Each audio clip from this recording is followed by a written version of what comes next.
Hello, it's Kate from PUSH, and we are now on point 4 of how to work brilliantly and productively when we're working from home.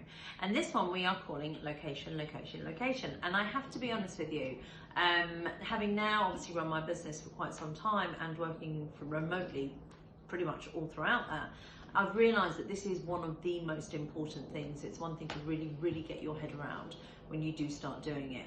So the first thing is to kind of set yourself a bit of a routine, which will more than likely involve getting out of the house in the first instance. So in the first part, actually kind of going out, like for example with me, I'll always go to the gym in the morning, and it means then that I've really got that routine in place of going out and then coming back with a different energy of just kind of rolling out of bed. That brings us on very neatly to point 2. I would strongly recommend that you get out of your PJs and into something else that feels like you're getting into the mindset for work.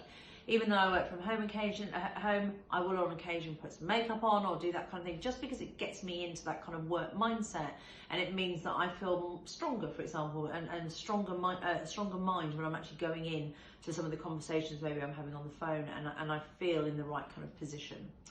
On to the next thing is to create a really kind of dedicated workspace for the work that you're doing. Something that's kind of away from your norm. I mean, okay, I have to admit there have been times when I may or may not have worked from bed or the sofa, but actually in order to get me into a really good place of mind and to really focus, it really helps if I'm working in my workspace. And the beauty of that as well is it means that I can leave it at the end of the day and actually get back into my personal space. Really importantly, do you know what? This is for point 4. Try working outside of home when you need different kinds of energy. Okay, going to a coffee shop ain't going to be quite as good for going on calls, for example, but actually it's really good for kind of focusing the mind on the stuff that you're doing and feeling like you're in much more of an office environment. I suppose what I mean by that, I'm an absolute terror when it comes to procrastination or being distracted. And if I'm in the home, there is always something for me to be doing. Whereas if you actually get away from it and go to a coffee shop, it means that you're just getting much more into that zone.